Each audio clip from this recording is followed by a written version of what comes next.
All right, what is going on, guys? So this was the zombie video, and I just put a poll up on my channel and asked if I should do a behind the scenes. How did I create this fun little animation? And yeah, I had like 9 votes actually, which is pretty cool because I have less than 1,000 subs on this channel. So basically, the world was created in Minecraft. I created this little world and decided to put a house here. Actually, my brother built this house for me because he's really good at building things, and he's also the narrator in all of my videos. So shout out to Matt. Thank you, brother. So he built this house for me, and then we built this little garden. And the idea was that we were gonna have Steve with all of these crazy superpowers. And then everything changed when I was like, you know what? I just want to make a short video about a zombie because who doesn't like zombies? So that's why we have the pillager here. Is it pillager or villager?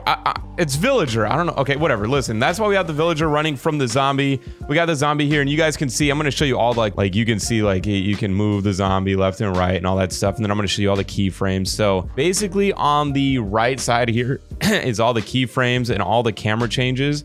So if you look, you can see Steve camera, villager camera, Steve camera, villager. And like there's these, it bounces back and forth, the camera does. And then when you actually go into edit mode, I'm just showing you guys, for anybody that's never used Blender or anything like that, you can see that these are all the keyframes for the zombie. So if I go all here, like these are all the times I moved the position of the zombie throughout the actual video. And that's just one character. So let me go ahead and bring this back. Down here, I've got my sequencer. That's where I sync my voice up and whatnot so that you can, you know, obviously like make the mouth move. Yeah, so one of the cool shots that I really liked about this video was the arrow. When the arrow was flying through the air and the camera was following that arrow.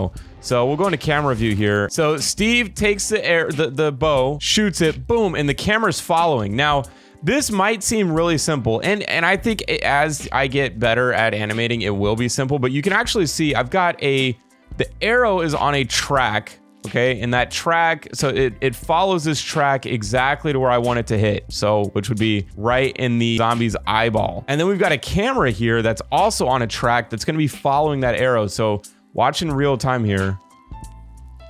So that camera's following that arrow to give that effect. And then once it hits the eyeball, you want to do a quick scene change, right? So you want to make the camera jump. So let me see, come through, and then boom, it hits, right? So it's the camera's looking, switches over to the other side, which I've learned now you probably shouldn't switch the camera from left to right like that. So just for example, I think it would have looked better had I just kept the camera on the right side of the zombie versus the left side. I think it was a big flip. But yeah, so the idea was the zombie is coming to attack Steve and Steve's chicken. Well, the chicken Chuck is inside and the zombie is still on the way heading towards Steve. This was just more of like a little gag. It's like kind of funny. The zombie gets shot in the eyeball and actually has feelings and screams. So so that was the idea behind that. And then we have a second shot where so the camera comes back, everything resets. So he pulls it out. Then we do the slow motion shot again. Boom, this time it just hits him in the arm. The zombie's still walking. What's crazy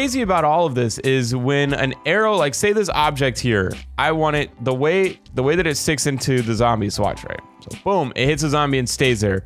You actually have to like set a parent. You have to attach this to the zombie through a constraint inside of here, and you guys can see that we've got like a child of constraint and that child of, and then we've got another child of right here and another one here. So we've actually got 3 childs and a follow path. Basically what the child does is once I set the constraint to 100%, this object, the arrow, will stay here forever. So you guys can see the keyframes that I gave to the arrow throughout the animation right here. That's it flying through, sticking into his eye, all that stuff. So you're constantly changing the parent of this arrow. I know it sounds kind of stupid, but anyways, I digress. All right, and then the whole idea was that like Steve was supposed to get a ton of powers in this video, yet he only has the one power, which he kind of goes Super Saiyan in a sense, and not really Super Saiyan, but he kind of goes crazy, jumps across, and the idea here was that we were actually gonna beat the zombie. I decided it would be more fun to let you guys decide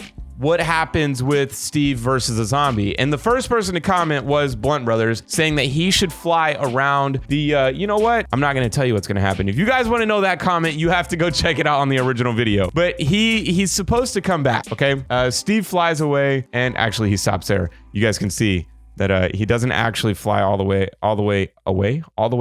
But we do have a problem on our hands because number one, if I put this in rendered mode, the sun is out, the zombie is not burning.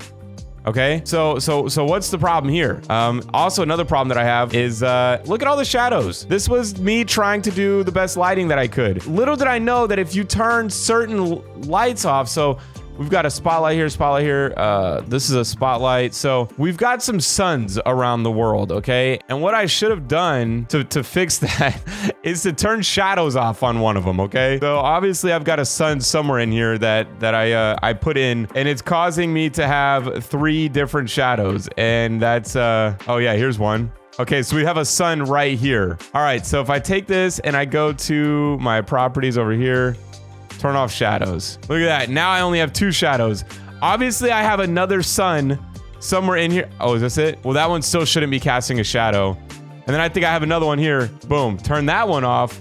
Okay, see, this would have made the animation look even better because now there's only 1 shadow versus 3. But I just learned how to do that, okay? So bear with me. This is, but yeah, this is the animation, you guys. I loved it. I thought it was really fun. The new one that I'm working on is absolutely insane. And if you guys, please, consider subscribing. And if you've never seen this channel before, my name is Louie Tunes, and we are creating animations in Blender. So if you guys are interested in Blender and want to learn more, go check out some tutorials. And yeah, I hope you guys enjoyed this, and I hope you guys enjoyed the actual animation. And I'm so excited to release the next animation.